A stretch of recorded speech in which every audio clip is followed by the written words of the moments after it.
everyone! Welcome to a truly horrific edition of ARG Presents. I'm your good pal, your good buddy Amigo Aaron, joined by a man who's the embodiment of every B-grade sci-fi villain you've ever seen. I give you the diabolical Brent. Brain. That's... I want to host with Brain. Yeah, take off. I see where you're going there, smart guy. Brent, last week we... And we're going to body the heck out of this show. Yeah. I'm ready for it. Yeah, I understand. Last week, we spread the wheel. We made the deal. But before we get to the exciting deal we made, we had a little happening over in the archives, but the back catalog of ARG Presents. The extensive back catalog. It is extensive. Full of amazing episodes we should all go and enjoy. That's right. The very same.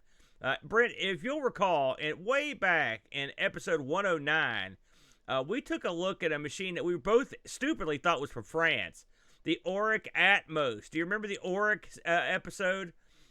Absolutely. We played a game. I picked a game called Lone Raider, but the Brent and it stunk. It wasn't that bad. The Brent picked a game called Damsel in Distress, a very odd, unique also too game, hard. but very hard game. And we noticed this week we got a nice message from one of the fellows that worked on that game, Marcel Van Dreyer, who chimed in to give us some kudos.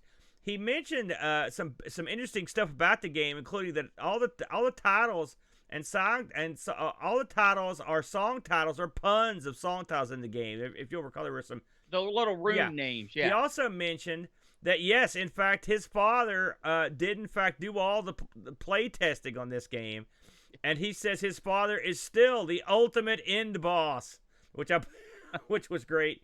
He also mentions that the fellow that did the programming was named Herman Zwag. He also did the music, and since he couldn't read notes, he copied the songs by ear and programmed them in himself. Very fascinating, the Brent. I really love it. For those that don't remember that episode, what number was that, was Aaron? 109. Do you have a number for us? 109. 109. Yeah. The main title of the song was a Depeche Mode song. So it was yeah, I forgot about that. yeah, that's the song he did, and it's a really good rendition. It's worth checking out the game just to hear that song. But then don't play the game because it's brutally hard. You can play it, you can get crushed, and then you can understand how good a player that this fella's dad is, Marcel's dad. So thanks to him for chiming in. We always like to hear from people that worked on some of the stuff we covered, because we cover some pretty obscure stuff, and there's probably not a lot of video floating around if anyone ever looking at it. So if you can endure, this is one of the first episodes we did when the unpleasantness began. So we were still getting our feet wet with the old remote camera, but I think it's a fun episode. So that's 109, the ARG Atmos, Brent. Very fun episode. Now, with all that said, we did spin the wheel. We did make the deal last week, and this week, the Brent, we'll be playing as selected by the chat people. Bam! It's going to be horror games, the Brent. Horror games. What do you think about the whole genre of horror games? Is this your cup of tea, the Brent? Nope. Not a fan of horror games. Me either. The thing with horror games, much like horror movies, I love psychological type horror. You know, the crap that makes you think or goes out of its way to try to kind of like confuse you. Those type of horror games. Or horror movies and games, big fan of, right? Yeah. I'm not a big fan of jump scares. Yeah. Especially in movies, because it's such a cop-out. It's really hard to do jump scares in games properly, in my opinion, because you have a different focus when you play a game as opposed to watch something. Right. But I'll have to say, the later genre of horror, your Resident Evils, your more recent Resident Evils, your Dead by Daylight, those types of things, I can get it. I can dig them. Yeah. I can enjoy playing them, but also I don't like gross out crap. Like the Saw movies, that kind of stuff, not my Torture thing. porn, not into it. I'm sort of, it's funny, we're sort of in line here. I never, ever play scary games hardly. I will say recently I've played more scary games than I've ever played, thanks to the TeamSpeak regulars' thirst for these games. We played Friday the 13th. We play Dead by Daylight, and we've started playing this Phantasma, whatever that one game is called, the ghost hunting game. I can't ever get the name right. So Phantasmagoria, is that what it's called? So I don't know. It's not, but it's a game on Steam that we play where you ghost hunt, and I get killed all the time. But I'm one of these kind of, I guess, weenie boys that doesn't like to be scared. It's funny because I love H.P. Lovecraft, so go figure. I'll read his stuff, and I do like games of sort of that genre, that kind of like that classic gothic sort of horror. But when it comes to like gross stuff, I'm not into it. Like even stuff like the new Mortal Kombat's just got stupid. Where it shows the internal organs exploding and boiling. I don't care about that crap. It was much funner for me when he would just like chop a guy's head off. I can get behind that. Well, I mean the Mortal Kombat, it had to evolve, right? It had to go somewhere. So it either had to go super realistic or super over the top, and they took the realistic route. I don't fault them for it. I'm not a huge fan of it either, but it doesn't make me enjoy the game less. Now, you mentioned the Resident Evil games, and which I'm sure they'll come up more later on, but that's a genre, the early ones, I just can't get into because they control so terribly. I don't like the control scheme, and that set camera angle is tough to deal with. I never got into them, but I do appreciate what they were trying to do, but they're really cheesy too. But they do get you occasionally. You know, they will scare you, but they're also very cheesy. The set camera angle is its biggest strength, really, because when it forces you to look at or experience the way it wants you to experience, they can set up a much more scary environment. Yeah. So I get it. Plus, I mean, they were using the CGI pre-rendered stuff, which was interesting at the time.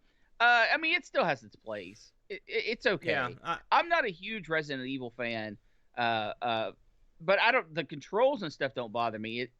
Some of the other features in the game, I'm not a big fan of. Did you ever play any of the Alone in the Dark games? Is that one that you touched on? No. That game, the original... I mean, outside of for the show. The original game was quite a game. Yeah, we did touch on this one. I believe we played it on the... we played it on the FM Towns Marty. I believe is what we played it on, of all things. And let me tell you something. That was a scary episode, but not for the right reasons. Scary to emulate. But I like that sort of game. It was back when they were still getting their feet wet, in terms of what you were going to do, with how that genre was going to work. What about the Silent Hill stuff? Did you ever get into any of that stuff? No. I have interest in the Silent Hill series, not so much anymore. From my understanding, is they killed it. Although they also made it into a pachinko machine, so there you go. That's always been my money. If I was going to play a horror game, it would be the Call of Cthulhu types. Yeah. Even Vampire, you can kind of say was in the horror genre. That sort of thing's more my bag. Yeah. A more story-driven horror game. Yeah. So I think it's funny how we're both sort of coming out of this with the same thoughts on it. You know, when the chat picked horror this week, I really had no idea where I was going to go, but you sort of knew right away what you had in mind, didn't you? I mean, you were pretty set up early. Absolutely, because it was going to be the game I picked for the previous week as well, for the female protagonist. Yeah, but I could see why you held off. Because, Well, no, I didn't know. I mean, I'm good, but I'm not that good. No, I just felt that this game, although it does have a strong female protagonist that does an excellent job of holding the story together, she is the main character, but she shares the limelight with 8 other characters or whatever. I will say it's funny you should mention that, because the game I chose, I also stumbled across during the female protagonist episode, although I had some prior knowledge of the game. But it's funny that female protagonist episode we did, I had to do a lot of research to try to find something I thought was okay, it would go, And I mean, I kind of had Mirror's Edge in the back of my head, but when I was researching other stuff, that's where I was like, oh yeah, I forgot about this game. Well, let's stop the yakking and get right to the cracking here, Brent. We're going to go ahead and lead the dance with your offering this week. What do you got for us on Horror Games Week? Well, when you're playing horror games, and you're an old timer like me, there's only one choice, and that, of course, is Eternal Darkness, the GameCube exclusive. Holy cow, GameCube exclusive. Yeah. Now let me tell Talk you about dooming a ya. few tidbits about this game, man. Yeah. This was not supposed to come out on the GameCube. This was supposed to come out on the Nintendo Drive system. Actually, the Nintendo 64, and then the Drive system, and then what was that eventually thing called? they're like, you talked the disc drive. the DD, The DD. That's right. Yeah. And then they finally said, you know what, this ain't working. We're just gonna pop this bad boy into the game. Hold on a second before you keep going. You've got to give these Silicon Knights credit. They thought to themselves, how can we get the least amount of people to look at this game? They'll make it an N64 exclusive. No, screw that. We'll make it a DD exclusive. And then they had to settle on GameCube. So this company was destined for destruction, Brent. Well, I don't think that's fair, but I understand what you're saying. And this was Nintendo's first ever published M-rated game. That's amazing. Now think about that. Yeah, that's astounding. So, they are really, I mean, I guess that's what you're saying is true, because they're taking a limited audience and then taking that core demographic of that limited audience and shoving them right out the door. Yeah. Kids game, no.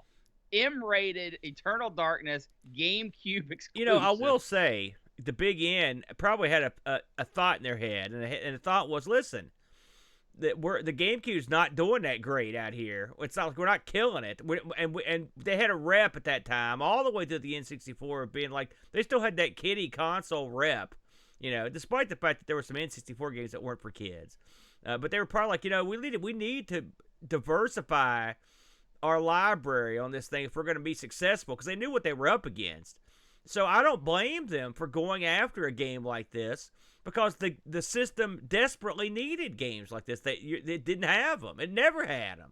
So good for you. If this game would have went out and sold 10 million copies, I think we would have had a different Nintendo. Yeah, I agree. But spoiler alert, it did not sell 10 million copies, nor did it sell 1 million copies. Nope. Like the numbers in Japan were like less than 18,000 copies. Not their cup of tea. This thing just absolutely bombed in the marketplace. So released June 24th, 2002 in North America, and then later everywhere else. Eternal Darkness is the story where you play as a female protagonist who is called to her grandfather's mansion and to identify his body, because he has been killed. And he hasn't just been killed, he has been like brutally slaughtered. And they can't find his head. Yeah, and his head is missing. That's correct. So she's like, well, this obviously sucks. I'm going to figure out what happened. And she starts kind of exploring around this guy's mansion. And she comes across a tome bound in skin. And she starts reading it. And it's the past history of these 4 monsters.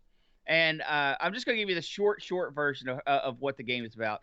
You have a blue, green, and red monster.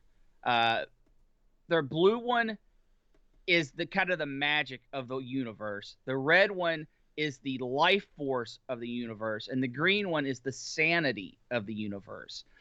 And they are in perfect balance. And as long as they are in perfect balance, then the 4th large monster, and I'm not even going to try to do these monsters' names. They're crazy. They're very Lovecraftian. The 4th monster grows more powerful, and he's kind of like the balance of this universe, of the universe. And if one of the monsters gets more powerful and takes over, it's going to destroy the universe. That's all these things want to do, is destroy the universe. So she finds out that all these figures in history were protecting the balance of this universe using the magic or the essence of these monsters to kind of keep everything in check. So when the game starts out, you switch between different characters in different time eras, and you play all these different roles of keeping your symbol safe, your color safe.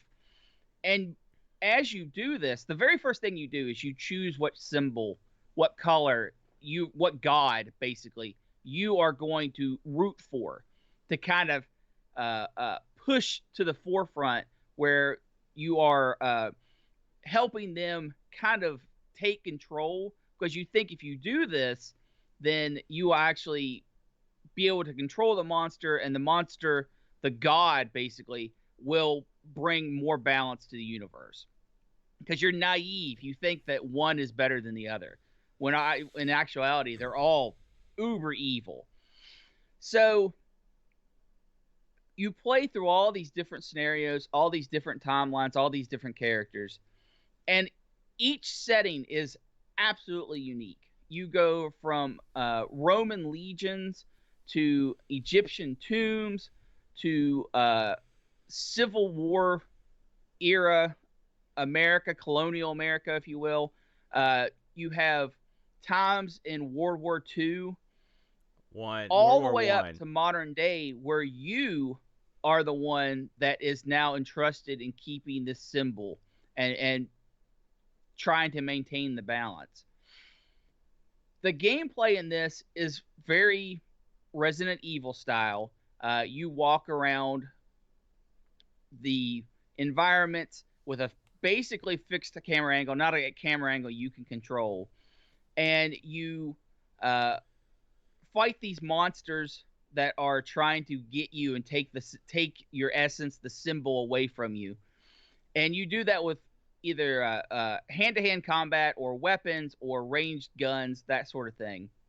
Man, and the gameplay and magic, of course. The magic symbol, the magic system in this is really unique. You take runes that you collect throughout all these time periods, and you just kind of put them together. And some will make healing spells or damaging spells, or will help repair your psyche. Give you some sanity back. And you mix and match them to make more powerful ones. It's a very, very fun system. And when you cast, the runes actually are on the ground around you. It's not like you just hit a button and a fireball shoots out. It does this very cool effect and with all the spell casting. Anyway, as you go through the game, you play through all these characters, you find out that this line of progression to get to where you're talking about the main character, is full of these twists and turns of betrayals and backstabs, and the story is absolutely fantastic. And depending on what god you pick at the very beginning, you get just little tweaks. It's not completely different branching paths. It's just little tweaks to the game where little things change. And the only way to get the true ending of this game, Aaron, and we did this back in the day, is to play through the game 3 times, picking a new starter god each time, and then you find out you get the true ending, that the neutral monster and the neutral god that's trying to keep all these things in balance, he wants to take over the world too, take over the universe. And since everyone else is in balance and he gets more powerful, that's his whole goal this whole time, is to keep balance so he can get more powerful. Very deep game. Love it. But what makes this game famous, Aaron, without any doubt, is the sanity effects. Yeah. I had heard of this game and didn't know what it was. And it's because of these crazy effects. Yeah, and the sanity effects are, in my opinion, this was the first console to do this kind of thing this well, and probably the best that's ever done. It's nothing like this has ever been done before or since. There are something like 30 different sanity effects that can trigger while you are playing the game. And your sanity meter, once it drops, and it drops every time you you get looked at by a demon, or maybe you come across something that's disturbing, your sanity goes down. And if you don't work on repairing that, eventually your sanity just falls off. And some of them are subtle, right? The walls will start bleeding, or a bust, the head of a bust will start looking at you. Pictures that were once of beautiful landscapes will now be these hellish scenes. It's those type of things. They're just little tweaks that just make you go, huh, I wonder why that's like that now. And then there's the medium ones. And this is where your character will it will walk into a room and it will be full of loot, like full of this hard to get ammunition. And you'll go around, you're picking them all up. You're like, man, this is great. I can't believe this. And then the screen will flash and it'll all be gone. Or you will walk into a screen and instantly get killed by a monster, just like cheaply. And like the monster will just like tear you apart, and you're sitting there and you're watching it and you're hitting your buttons, you're trying to do something, and you can't. And then the screen goes white and you're back in this previous room. Or one of my personal favorites is you'll be walking around and your head will just pop off. Your character's head will just pop off and roll in the ground. Yeah. And you could actually go over and pick up the head, and it will quote Shakespeare to you. And if you just sit there and listen to a whole Shakespeare speech, and then it will clear and come back, you can continue your game. But then there's the major sanity effects. And this is where they took and went that extra mile and really made the game something special. And these are ones that aren't psychological effects on your character, but psychological effects on you, the player. Stuff like it will show a volume bar, and it will turn down on your TV, and you'll lose volume. And it will look like it's actually your TV doing it, not the game. Or you'll lose input, right? It will just come up to a blank screen and say like video in the corner. And you're like, what the heck? Yeah. Another great one is there's a fake GameCube crash where it comes up to like a blue screen. It's like, oh, sorry, like you got to restart your GameCube. The second best one is you'll finish a scene, and then it like not even a third of the way through the game, and the game will be like, yeah, you won, good job, like come see us for the sequel. And you're like, what?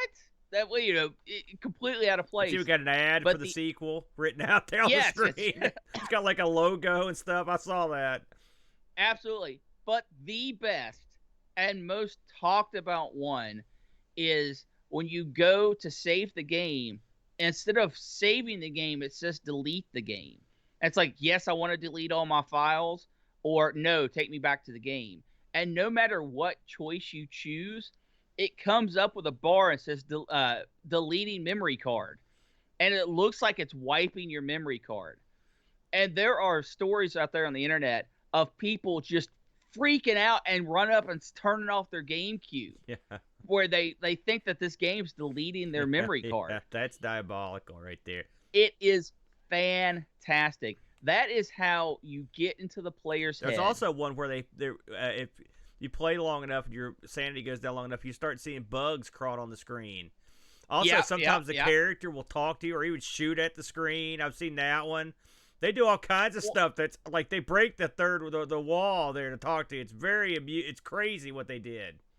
It's absolutely perfect, and it's what makes a good psychological horror game. Because when you play this game, it's an intense game. There are big action pieces. There, a lot of enemies on the screen. You're doing this stuff, and when you get hit with a sanity effect, if you aren't expecting it and you don't go in knowing what could happen, you think the game's breaking. You think that these things are happening, and it makes no sense, and you're trying to rationalize it. And even after you see one or two, it is subtle enough and not overused. They're very conservative with when they use these over the top sanity When you effects. guys played this the first time, you told me you said you beat it. What happened when you first started seeing these things? I mean, because you were there Well, fresh and no one knew about it, right? absolutely. The volume one is the one I vividly remember. You know, when the thing came up and it acted like it turned down your volume. And the screen it And we puts up looked looks just like an old TV set would with the graphics. absolutely, absolutely. And we looked over because it was me and two of my buddies played through it. And we looked over to the guy. There was two of us sitting on a couch and one of us sitting on a chair off to the side. And both of us sitting on the couch looked over at the guy in the chair and asked him what the heck he's doing. Why are you turning down the game? And he looked back at us and said, I'm not doing it. So we got, it wasn't like a physical altercation, but there was a verbal back and forth like, stop it. You know, we're trying to play. And he's like, I'm not doing it. And we were so convinced that he was screwing with the volume that when it popped back, we just kind of stopped and looked at each other and we were like, what the crap just happened? I love it. I love it. Perfectly nailed it. Perfectly nailed it. You know, it's one of those things that you can't go back and experience the same way. It's one of those rare moments in gaming that you had to be there when it launched, when the situation was going on, because especially in today's world, a game like this would be spoiled before it even hit the shelves.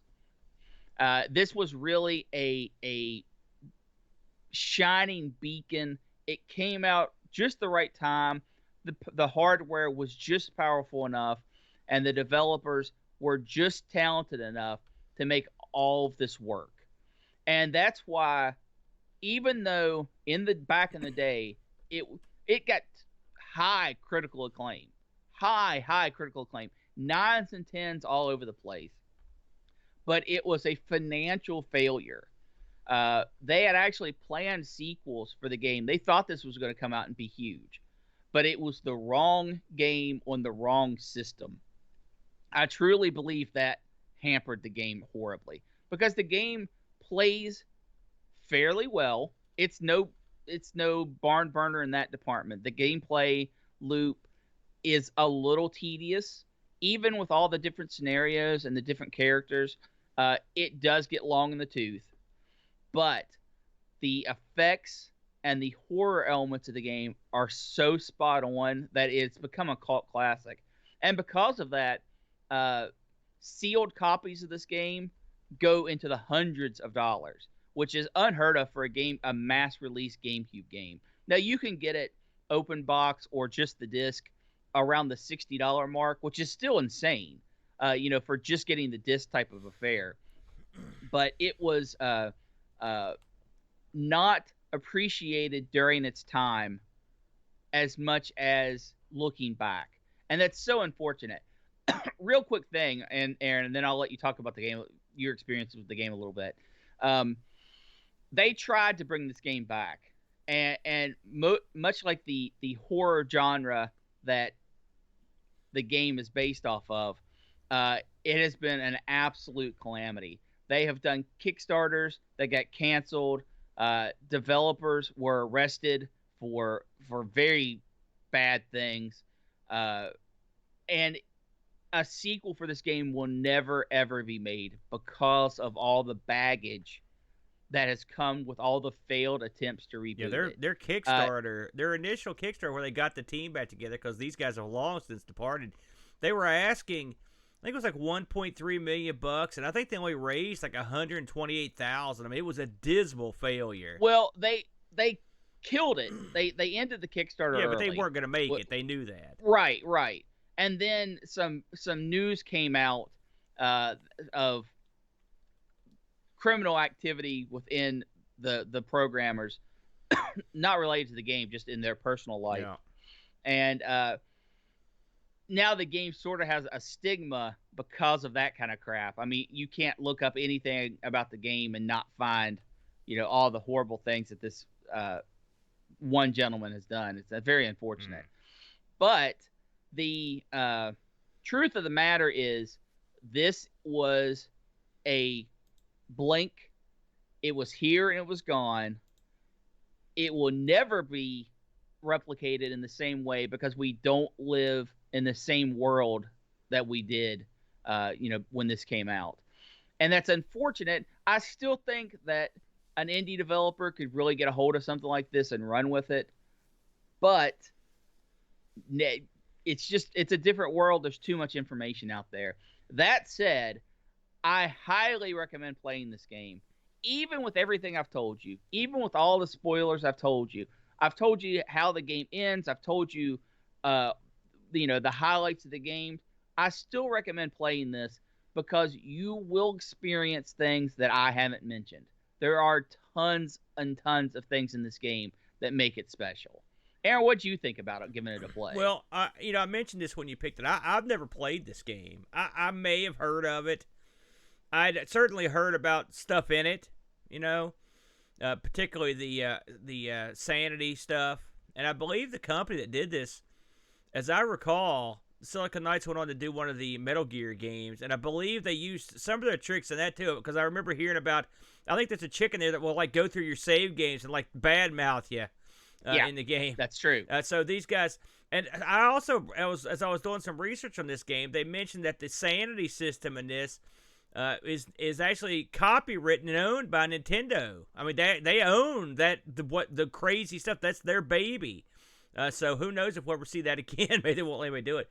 I will say, the second this game started, I was like, oh, here we go. I know what this is. And these guys borrowed quite a bit of stuff from the Cthulhu mythos, Lovecraftian stuff. I mean, clearly, oh, absolutely, these guys were big fans of the Lovecraft and Poe.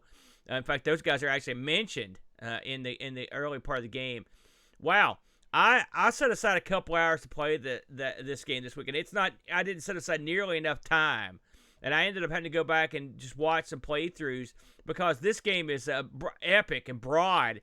And if you watch the beginning of the game, you think to yourself, "Oh, this is just a Resident Evil sort of clone." It is a much more well thought out story and with a lot of they put a lot of thought. This wasn't something they just tacked a backstory on and shipped the game. I mean, this thing was built from the ground up with this epic, sweeping story about the family in this. It's quite amazing. But just getting back to the bare bones of it, just when you're at the very beginning when you are playing the chick and you're going around the mansion, this game does the camera 1,000 million times better than the Resident Evil games did at the time. Oh, absolutely. The camera in this is very cinematic. It actually sweeps in. It actually will follow you around. It's almost like it's being directed. It will zoom in occasionally at the right time.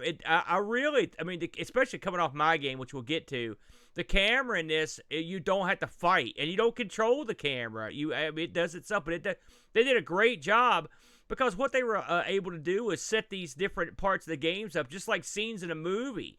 So this game had a literal director that must have directed how these camera shots were going to be laid in. It was quite remarkable system they used. I don't know what they used, or if they ever used it again, or if they bought. I don't know what they did to do that, but it was great. I mean, it's one of the most cinematic-looking games I've ever seen. Something that, knowing this was a Nintendo game and playing it from the beginning, the amount of gore and misery involved in this game was it was a startling contrast to what you would expect from the big end. I mean, the opening scene in this game of just the credit sequence where you're seeing all these maggots and all this blood, flesh, all this stuff. And the second they showed the stars and all the stuff, it's like, oh, I know where they're going here. With the whole Cthulhu myth. I'm a sucker for that. This game reminded me quite a bit of Cthulhu Dark Corners of the Earth, which we looked at a while back on the Xbox. And I don't mean gameplay-wise, although there are similarities. I mean, this is several steps up in terms of the way it looks. Oh, yeah. But the dialogue in this, the acting in this was real good. I was real impressed with the voice acting too. They don't sound like geeks. They actually sound like they're actual actors, which is nice. The combat is weird because there's this weird kind of aiming system that I really had trouble understanding. with the did you get because it's like a weak point thing. You have to well, you can target different points. It's very much like Resident Evil. I wasn't using you can sort of target different points on the bad guy's body. I wasn't using a GameCube to play this. I was emulating this on my PC, so I was using just like an Xbox controller. So there's probably some stuff lost in the translation of that. There absolutely but is. I mean, I could get in there and do it. This is not a game where you're not going to go around. It's not like the game I cover this month, that's for sure, in terms of combat. But man, this is a game that you have to let unfurl in front of you. And also, it is a super creepy game. Just the sound when you're just walking around the mansion, it's creepy. And occasionally, you just hear stuff. It's double creepy. Like this game, someone maximized their efforts to creep you out. You know, yes. they said, okay, what can we do to really screw with the people playing this? And they did everything they could think of. So I'll give them kudos for that. I mean, is this game for everyone? Absolutely not. If you're not a fan of this sort of game or a fan of this genre, but I think there's a widespread appeal to this game that was missed. I read that this got released at the exact same weekend that one of the Resident Evil games for the GameCube came out. Like it was some kind of remake or something, and so that overshadowed this game. And I don't know what that game was. It may have been an all-time classic, but this game has been grossly underserviced and under talked about. I mean, maybe there's a bunch of people that know about it, but I never heard of it or knew anything about it. So I give this thing a ringing endorsement. I can't wait to actually get in here and really climb into it. I only got to sort of scrape the tip of the iceberg on it, but man, what a shocker! I did not expect this sort of game on the GameCube because I'm not the biggest GameCube guy either. So I was like, And the fact that this is a Nintendo sort of property and you never heard anything else from it, to me, I thought to myself, this must be a dud. It was not what I expected, and I'll give you credit on this one. This is a top shelf one. Yeah, this is one that only playing it back in the day is how I got there. Yeah. So I'm glad that I did get to play it back in the day, and I didn't own a GameCube myself, but my friends at the time that always gamed with did, and we really put this game through its paces. It was incredibly good time. I believe, Aaron, we had a Discord review on this, didn't we? Pajako chimed in on this one. He writes, "This was the reason I bought a GameCube, and it's in my all-time top 10 games. I spent many late nights playing this on my own in the dark, and it managed to scare me enough to get up and put on the lights." I'm right there with him on that, and I scare pretty easily. I was the same thing. The game has 3 modes of play, which will all need completing to see the real ending. Each mode has you play with a low level of health, mana, or sanity, which means that each playthrough will change slightly. The best part of the game for me is that your player loses sanity. The game will do things to mess with you in the real world, as we discussed. I also love how you get to play through some of the same environments in different time periods. Somehow I managed to completely miss the last glyph in each of the 3 playthroughs and still managed to beat the game. The control and camera system now feel a little clunky, which is more because games have moved on so much since this was released. It's good for its time, though, and it was still pretty good. Sound design was excellent. The story was also really well written, and whilst the 3D graphics are not super smooth, again, for its time and for the underpowered GameCube, it was pretty good. Whilst the game has aged a little, it's still worth checking out, but do so in the dark, late at night. The game also supports surround sound, so make sure to try it with that. A 9 out of 10. A ringing endorsement, the BRENT. I absolutely agree with all that. Yeah. Absolutely. So there you go. I got to give you credit, Brent. As far as horror games go, this is one of the scarier games I've come across. And this is definitely the battle chest of horror games. You're an idiot. It's not The Simpsons either. So yes, for once you came through. I got to give you some props. Now, Aaron, what did you? I mean, I brought us glory. I brought us near perfection. Well, what did you bring us, good sir? So again, I mentioned that I was looking for a game for female protagonists a while back, and I'd remembered this game because I remembered playing it back in the day on a very I believe I played this. I'm trying to think. I played it on Windows, and my computer was real slow. And this played like double garbage on there, okay? So I remember thinking, man, this game looks like it might have potential, but it played like crap. And so when I was looking for a female protagonist, this popped up. I'm like, oh, yeah, that looks like it might be fun. I'm going to put that in the file. And then lo and behold, the chat chose horror games this week. So it seemed like the appropriate time to break it out. So the game I choose was, bam, Nightmare Creatures. The BRENT Nightmare Creatures. Nightmare Creatures, a game that was released way back in 1997 in North America, and Europe got it a couple months later.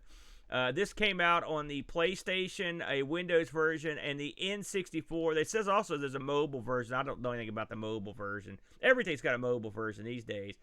So this game was released, developed by Callisto Entertainment, so this game, when it came out, I remember there was quite a bit of ballyhoo about it, and I don't hear people talk about it today, and so I thought to myself, well, let's see how this thing plays. So this thing has a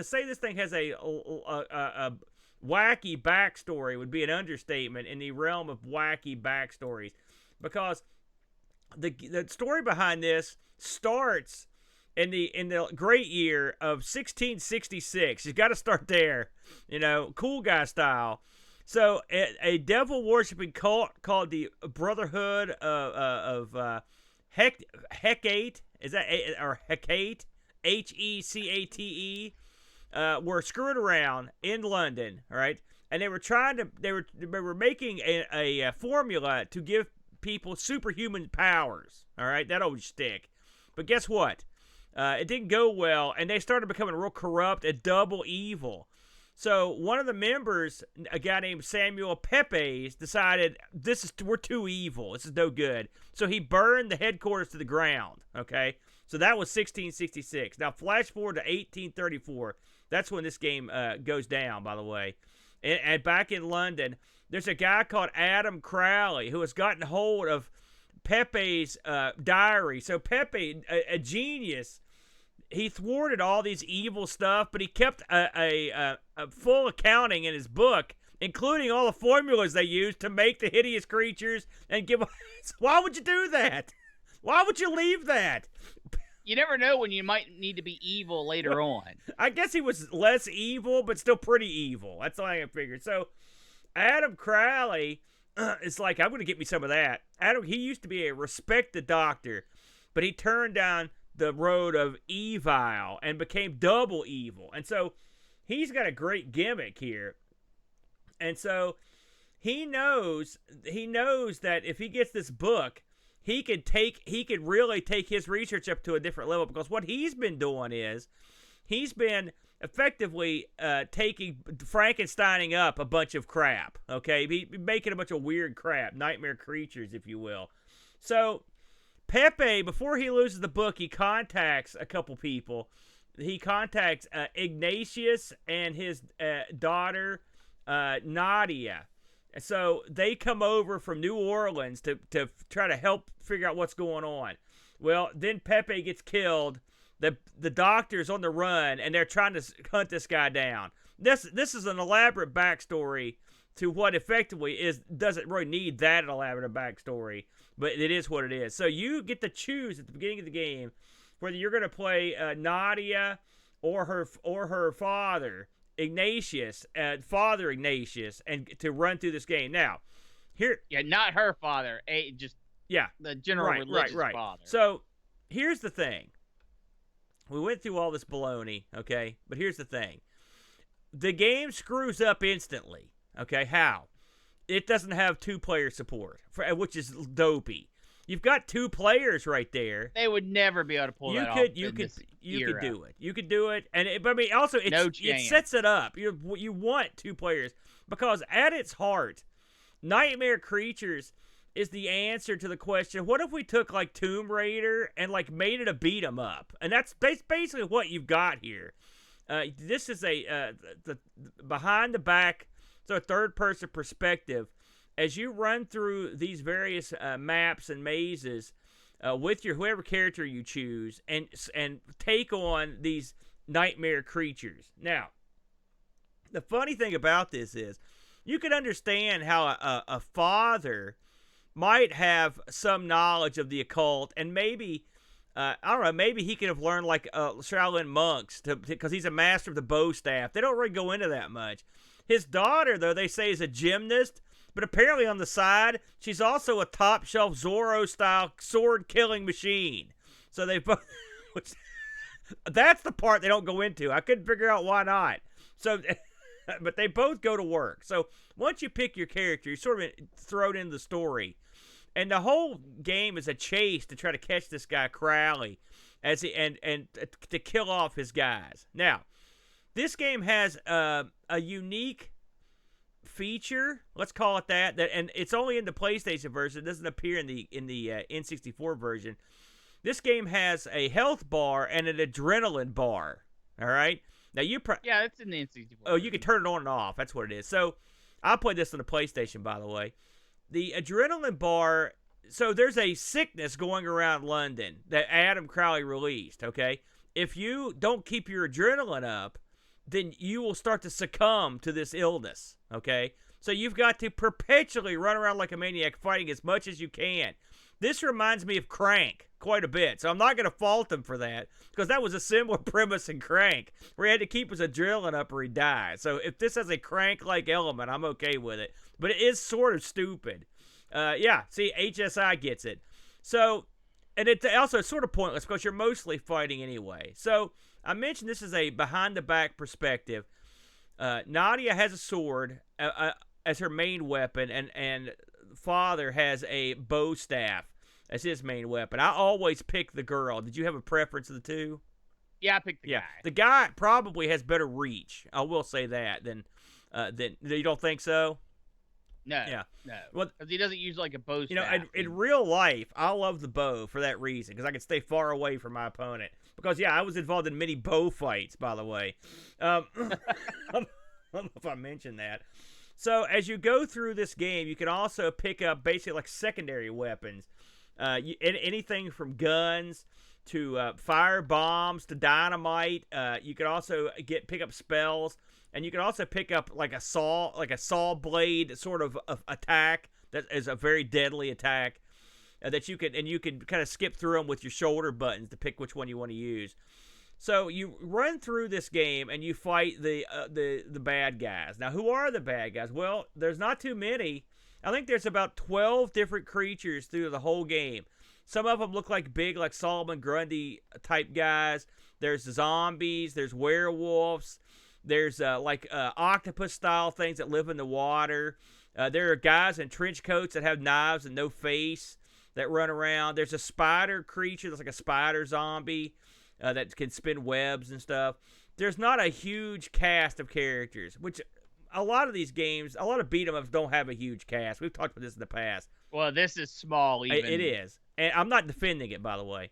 But this game breaks one of the big rules of beat-em-ups, okay? So in this game, you've got an attack, you've got a jump, you've got a kick, you've got a block, okay? The block button you need to use. So it's one of those games where you got the block. But this game breaks the cardinal sin of these games by making the bad guys take like 1,000 hits to kill. I mean, you're not going to run through these guys and whack them a couple times. It takes forever to kill these guys, especially as you go into the game further. And so what you ultimately end up happening with this game is you'll, like, for example, you're going to fight one of the big Solomon Grundy guys. You'll walk up to him. You'll attack him a few times. You'll block. You'll attack him a few more times. You'll block. You'll do this probably 10 times. And eventually he'll fall over. Then you run about 10 foot. There'll be another guy there. You do the same thing. If Mirror's Edge, remember when we did Mirror's Edge and I was like talking about what a joy it was to watch a run through of this thing? It was like watching a film. Yeah. This is the polar opposite of that. I got as far as I could in the game and I was like, let's watch someone else get through the rest of it. The game, that is the game. Walk up to a bad guy, do that, and the environment slightly change. That's the whole game. There is boss battles in the game that you'll come across. Including a giant two-headed snake and these sea creatures and some other stuff. But they aren't super impressive. To be completely honest with you, I did get to the first boss. By the way, how far did you get into this, if I may ask? About the same. In fact, well, I'll give my opinion in a second. Go ahead and finish there out. are 6 bosses. There's the sewer snake, which I did get to him. He's a multi-headed snake. And the funny thing about him is you knock down. It's one of those games where you can knock down all these pillars and you expect the ceiling to fall on him, and it does, but he just keeps on going. It's like, wait a minute. Yeah, it just damages. It doesn't kill. What's happening? Then you've got a bunch of giant spiders. You have to fight this guy that throws snowballs at you. He's an end boss. There's a giant gargoyle. Then you've got to fight Crowley's like second in command, and then finally you fight Crowley himself in a battle, which I didn't get anywhere near that. Listen, I'm not going to sugarcoat it. Having not played this for years, and I played this before, and then after I played your game, I felt pretty inadequate. I'll be honest with you. There's just not much to this game. But the funny thing about it is, so we talked about how your game was pretty much a dismal failure when it came out. This game was actually, when it was being developed, like people were tripping over themselves to publish it, according to the wiki. Like they were dying to get hold of this because it was sort of like the next thing that was going to bust open, sort of like a Tomb Raider type game, you know. Now, keep in mind, and we haven't even talked about this, but keep in mind the publishers were all over this, despite the fact that they surely had seen the camera system in this. The camera system in Brent's game, awesome, cinematic. This game, the camera system hates you and everyone you've loved. It's definitely working for the bad guys. It's horrible. You have to do the stupidest things with your character to get the camera to swing around so you can see the enemy. It is the stupidest. So the camera in this, it's way down below like a Tomb Raider because you're expecting there's more quick action. And Tomb Raider had a lot of action where it kind of unfolded in front of you. It wasn't like this where you're making a lot of quick turns and stuff. And on top of everything else, all the bad guys in this are like, they're like the world's greatest boxers. They're ducking, they're shucking, they're backing off and moving left and right. I mean, it's like fighting like Sugar Ray Leonard to kill these. So, and that doesn't help the combat either. You hope the big guys show up. They don't do as much shucking and jiving and jacking around, but these bad guys are a huge pain in the butt. Anywho, getting back to this game's release. So when this thing finally came out, it got a lot of hype, and it was a very, very big game when it was released, and it had global sales above 1.5 million units. So it moved roughly 3 times as many units as your game did. Now, granted, this is 5 years earlier, but still, there you go. I mentioned it had a C64 release. If you compare the two, they compare pretty similarly. You mean N64? What did I say? C64. You said C64. Yeah, it had a C64. Man, if this came out on the C64, it would have been better. We would all be bowing down. It would have been better for sure. Anyway, the N64, Nintendo, this is a long time before they released your games. They were like, listen, we don't want any blood. So none of the cut scenes are in the game. None of the little still shots. Well, there's none of the scenes in between the kind of gory scenes in between where the loading takes place are there. But there's no loading. It also looks better, but it's got less digitized audio. It's supposed to be smoother. I didn't think it looked that much better, but I guess you can see a little bit of a difference if you look real hard. So when you have a game that comes out and sells 1.5 million units, you know there's going to be a sequel, and there was. I'm not going to get into it too much, but I think I have played the sequel. I vaguely recall playing it. There was also a third plan that never got released because I guess the second one didn't sell all that well. Get this, Brent. The word on Moby was that this game was so popular at the time that they actually licensed it to make a film out of it, if you can believe that. Now, the film never took place. And I will say that backstory would probably need a lot of sprucing up, in my opinion, to make a movie out of it. So, all right, go ahead. So this, I know you're expecting me to come in and kill this. Well, I don't know what to expect. Go ahead. This game's garbage, but it's not garbage for maybe the reasons you think. Right. Unless the reason you think is the camera. Yeah. That's the big reason. This could have been something that worked and was playable. I mean, as a dumb runaround beat 'em up. Yeah. Okay. To be completely honest, the graphics are Yeah, okay. I agree. The sound is okay. Yeah, it's pretty creepy. Yeah. Yeah. The combat in it is actually pretty compelling. I know you complain that the enemies took too many hits. Yeah. You can do things to open the enemy up and kill them faster. Well, you've got combos in this. There's a combo. I wouldn't call it super deep, but I mean it is a combo system. It's pretty good. Yeah, it's not bad. It's pretty good. So they still take the forever. combat's not the problem. It's pretty good. The sound, the graphics, not the problem. The plot is stupid, but it's a beat 'em up. Who cares? The two places this game really fails, and we'll go over the obvious one first. The camera is inexcusably bad. When you have a game where you're in all these little tight corridors, because the game takes part in London, and while you don't go to any actual London things, it tries to have those London architecture, that London On feel. contraire, my friend, let me stop you right there. I was doing some research on this, and according to the wiki, they used actual blueprints and city planning maps to write. Allegedly, this is what they say when they put the levels together. They consulted legitimate maps of the era. Now that sounds like weapons grade baloney, but that's what the wiki said. I'll have to say I've never been to the 1800s in London, so maybe they did. Yeah. Maybe they're pure geniuses. But the issue is the camera gets stuck a lot, and you have to do so much fine manipulation to get the camera to do what you want. And you spend so much time on it and so much effort that it brings down the fun level of the game. And maybe this goes into my next point, Aaron, what you just said. The absolute worst feature of this game is its level layout. The levels are all maze-like in sections. Dark. The draw distance is just dreadful, and they don't fog it. They try to play it up like night, so they just black it out. There are events in the game that the small draw distance is a huge hindrance. It almost guarantees a hit. So the biggest issue here, though, is the level design is so poor, and it does not lend itself for a game like this or for what camera controls they were able to design. Yeah. Lots of corridors and stuff to where the camera sucks. Right. Yeah. So you are left with a game that's just not very fun. This could have been fun. The combat in it is good.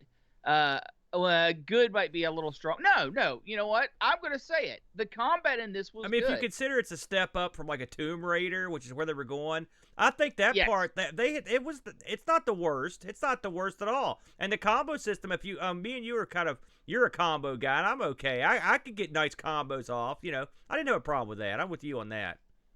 And the enemies don't just let you kill them. No. You have to open them up.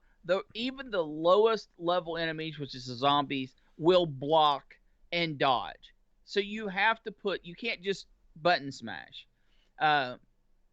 So I don't have a problem with any of that, but with the game's camera and the game's level design being so bad, I can't recommend this game. Yeah. If you're curious, if you love this kind of old style beat 'em up in the new setting with the 3D and all that stuff, check it out. You can definitely do worse, but understand going in that you were going to be fighting the camera, you're going to be fighting the terrain just as much as you fight the monsters. And unfortunately, there's no good combo to get the camera to do what you want. And let's not forget the kind of iffy hit detection, which I also have a problem with. But that's a sign of the time. It's still there. I'm just saying. Oh yeah, it is. So I will say there's a measure of pleasure when you pick up a gun or whatever, and you can just walk up and blow shoot a guy in the face because you killed him instantly. It feels so good after fighting these guys for like 20 hours, to beat him. And there are a few jumping puzzles in the game. Oh yeah, Let's get that crap that right is the out. worst. Yeah, I don't know how far you went into When this, I but fell into a pit for the third time after trying to jump something, yeah. I was like, you know what? Nah, done. And Get me out of the this. game has a creepy ambience, and it's like I said, it's a chase to find this doctor, this Aleister Crowley ripoff doctor, as he runs through the city. But it's interesting to a certain degree. But I mean, you can make these levels seem fun, but I mean, ultimately, you're going to be somewhere dark with a bad camera fighting the same guy for the 50th time, and that's where it gets old. And we've seen beat 'em ups, like normal beat 'em ups, that do the same thing where you have to fight a guy and it takes forever to beat him. That's never good. The games like this, you want to bang out. I think that's artificial. No, I don't have a problem with that. I don't have a problem it takes with too long. The combat. I don't. I think they artificially lengthen the game using this. No. I think if you get good, the guy's dodge enough at to where you don't need to make him indestructible as well. I mean, they can be tough. You can have a tough enemy without having to make him take 1,000 hits. You know, in my opinion. No, I don't. That's not a problem. Yeah. That is so far down the list compared to the camera. Issues. Camera #1 problem, and the maze. And it's also the number 2 and 3 problem. No, I'm sorry, number 1, 2, and 4. The maze-like level issues design being are number 3 are no good either. So I looked up some reviews on this. The Brent. We didn't get any listener feedback on this, which one would imagine no problem there. So. Game Pro gave this 5 out of 5. They loved it. No. Coming Soon Magazine gave it 4.5 out of 5. Absolute PlayStation gave it 9 out of 10. Mega Fun gave it 86 out of 100. Game Revolution a B+. Game Genie 4 out of 5. Gamezilla 79 out of 100. All these things are long gone. Game Informer gave it 6.75 out of 10. It's very precise, but not to be outdone. GameSpot gave it 5.7 out of 10, and then CVG comes in to give it a 1 out of 5. They really didn't like it. So no, it's not. These scores are all over the map on this one. Well, you can tell whose check's cleared. That's all I'm saying. What are you saying? They're all on the take? Is that what you're saying? If you want to pick up Nightmare Creatures, you can pick it up. I saw it going. I saw people buying these for between $20 and $40 for the PSX. It's what I looked up, so it can be had. I mean, there's some fun to be had here. You know, I think if you could endure that camera, you know, if you're okay with that. But this is just one of those examples of a game, a PlayStation game in particular, the growing pains of learning what to do with the 3D. I mean, this one, they ironed out the graphics, the sound. They ironed out a lot of the stuff, but they just couldn't quite get the camera right. And when you don't get the camera right, the game doesn't matter what all the other problems you ironed out, you are going to have a rough go of it, Brent, on that one. So Absolutely. That was Nightmare Creatures. Now, Brent, before we move down the line here, your thoughts on the horror genre. Did this change your mind? Are you going to go back and play a lot more horror games now? No. Fair enough. With that in mind, let's move to the wheel, everybody. The wheel. Now, Brent, we have a glorious announcement here. We have signed a deal. We spun the wheel. We made the deal, and we have a new sponsor, a good friend of ours. And bam, you know him, you love him. It's Retro Rewind. Our friend Frank over at RetroRewind.ca. Located up in Hoserville, up in Canada, the Brent. Retro Rewind, if you listen to any of our shows, he's been a very big supporter of ours, and he's moved over here to the A show, ARG Presents. And if you would like to save 10% off your next order, use the promo code ARG10 when you go over to RetroRewind.ca. Frank has a full inventory of support for your Commodore machines. He's got C64 carts. He's got replacement carts. He's got recap. He's got recapping services, recapping kits, power supplies. You name it, he's got it. And we really do appreciate Frank jumping on board here with ARG. And again, hop over to RetroRewind.ca. Use the promo code ARG10. Save some bucks on your Commodore products, bro. What do you think about it? This is easily the click of the week, because you can, if you have any interest in hobbying with your C64 or any of the Commodore line, really, you've got to go check it out. That's right. And the prices are ridiculous, and I almost feel bad giving people a promo code where they can save more money with ARG10, but that's what he wanted to do, so I feel obligated to pass it along. Not me. I feel good you about take low it. prices, and then you're just like, here's some more off. I like it for the people, man. And of course, it was a natural that Frank would choose to jump on the ARG train because we've been pitching Retro Rewind for years, and we're gonna pitch it more right now. But I'm gonna grab the wheel here. This week's Retro Rewind piece, the Brent, is our old favorite, the Laserdisc games. Laserdiscs. Let's go over the wheel real quick. We've got Laserdisc. We've got the Comex 35. Games that let's just see here. The games that you've come around on. We got that one.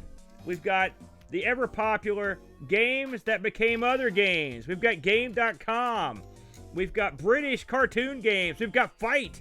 We've got, this is the new piece this week, band/artist games, Brent. We've got VCR games that aren't the Action Max. I still think that's appalling. And we've got the Sinclair QL, Brent. Do you have a preference this week when we spin this sucker? Well, I'll tell you what's going to happen, Aaron. You're going to spin that wheel, and you're going to get VCR games that aren't the Action Max. Yes. And we're going to play ourselves some VCR games this week. So go ahead and spin it up. I like that. I'll break out the VCR. Here we go. I've even got a horror one. Let's see if your dream comes true, Brent. And no, it does not come true. We have spun, in honor of Frank, we actually hit the Retro Rewind this week, Brent. And next week, we're going to be playing BAM games from the Laserdisc community. The old Laserdisc games, Brent. We've played a couple of these back in the day. Let me tell you something, Aaron. The wheel knows how to promote a product. It sure does. Unfortunately, since next week's going to be Halloween, and we were going to try to play games that were kind of a Halloween tinge, it's going to be a little more difficult with Laserdisc games because the pickings are slim. Easy as pie. Oh, you've got one already, do you? Do you want to come out and announce it right this second? Oh, no. Oh, okay. We don't do that. Are you kidding? There you go. So they got to come back to see it. Oh, man. Listen to you, ever the promoter. Brent, any final thoughts or news you want to unleash here before we take this thing to the pad? There is a new supporter video this week. Oh, yeah. It's awesome. I hope everyone enjoys that. Yeah, you did a good job, eh? Thanks for giving. Right around the corner. That's right. The plans are starting to get made. The wheels are starting to spin. Yeah. That's it. We're out the door. Thanks for giving will be the day after Thanksgiving. I believe we're going to start at 10 a.m. We're going to ride that sucker into the dirt. I've already began preliminary plans to have the Brent be here live, and we're going to get together old school in the old arcade. We're breaking it back out, and we're going to take this thing and we're going to have a good time with it. It should be a lot of fun. I also want to mention that the next International Computer Club will be taking place tentatively January 29th, 2022, Brent. And this will be a start time of 4 p.m. to accommodate some of our European viewers. We're hoping to get some people to sign up right away. The sign-up sheet should be up in our Discord real soon. I think that's all we got, Brent. We'll be back next week for the Halloween episode, literally on Halloween, Brent. That's going to be awesome. And we'll be doing some kind of... We will be dressing up. Well, yeah, okay. It sounds good to me. I'm going to dress up as a Laserdisc because that's what we'll be. I'm not really. We're going to be... Well, I mean, your head's just as shiny. Oh, that's it. We're out. We'll see y'all next week. Until then, horror! Thanks for joining us today. We really hope you enjoyed the show. Special thank you to Duncan Styles for our vector-style graphics and BartBit for our amazing music. Would you like to help keep ARG spinning? You can do so at patreon.com/ARGpresents. Just like these fine folks. Rollo, Olaf Hope, Paul, Terry Howard, Gary Heather, John Schaller, The Slow Norris, Frodo and L, Chris Foles, Mitsuyama, Jason Warnes, Rob Flack O'Hara, Andy Craig, Andy Jones, Kevin Bean, Pachaco 6502, Anthony Jarvis, Steve Rasmussen, Bernhard Lucas, Dave Velociraptor, Graham W. Vetke, Roushi, Mr. B, David Terrence, Super Tech Boy, Oram, Sundown, Texas Foosballer, Air Shack, Retroalgy, John Dykeman, Sherry Dennington, Z9K9, and Mario Ramey. They all have access to our Discord channel, and their names put and called out in the credits. Why don't you? If you have an idea for a wheel piece, you can email us at argpresents@mail.com. Be sure to visit our sponsor, RetroRewind.ca, and use promo code ARG10 to get 10% off your order.